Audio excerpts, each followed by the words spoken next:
अस्ताउन लागेको जुन अनि उदाउँदै गरेको घामसँगै यहाँहरूलाई पाथिभरा मन्दिरबाट गुड मर्निङ नमस्कार सेवा र आज 2082 साल मङ्सिर महिनाको 20 गते शनिबार दर्शन सक्नुभयो? मन्दिर आइपुगेको छु। यति चिसो छ बिहान है, पानी जम्न थालेको छ यतातिर त।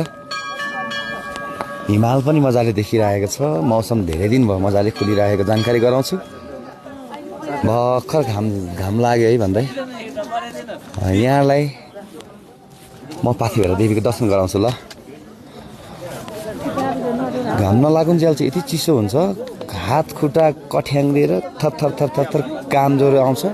मर्निङ हाम्रो सुरक्षाको सरहरू दर्शनार्थीले चढाउनु भएको भेटी हाम्रो अशोक साहब गुड मर्निङ।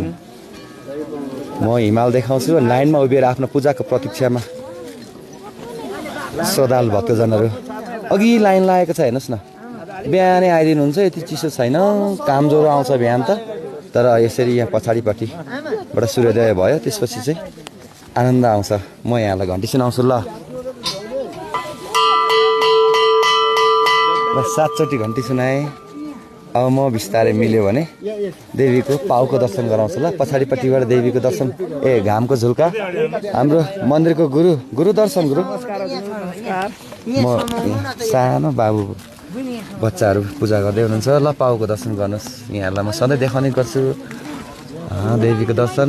यतापट्टि सूर्योदय, खै त सूर्योदय देखिँदैन क्या हो। मूलथानको दर्शन गराउन मिल्यो भने म मूलथानको दर्शन पनि गराउँछु ल।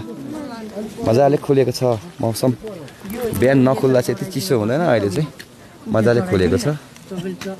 पूजा गर्दै हुन्छ चिसो भए तापनि श्रद्धालु भक्तजनहरू। सर म थोरै छिर्छु न ल यहाँबाट। म मूलथानको दर्शन गराउन मन पर्यो। भिड त्यति छैन, नछुटाउँ भन्ने लाग्छ ल। पूजा गर्दै हुनुहुन्छ मूलथानमा। उत्पत्ति स्थानहरू चाहिँ टाढाबाट आएर मेरो भाकलहरू सबै थोक जे छ पुरा गर्ने ठाउँ यहीँ हो ल। यहाँहरूलाई म सधैँ देखाउने गर्छु। एकदम चिसो भएको बेला हेर्नु न, बिहानै दर्शनमा आइदिनुहुन्छ। चिसो छ। अघि लाइनमा दर्शनार्थीहरू आफ्नो पूजाको प्रतीक्षामा हुनुहुन्छ। उता पछाडि हिमाल भइहाल्यो। मजाले हाम्रो प्यारे दिदी दर्शन दिदी सन्चै हुन्छ दिदी ल। आज 2082 सालको मङ्सिर महिनाको 20 गते शनिबार पाथिभरा मन्दिरबाट यहाँहरू सबैजनालाई सूर्योदय पनि देखाएँ, अस्ताउन लागेको जुन पनि देखाएँ, देवीको दर्शन पनि गराएँ अनि श्रद्धालु भक्तजनहरू पनि देखाउँदै यहाँहरू सबैजनालाई पाथिभरा मन्दिरबाट नमस्कार।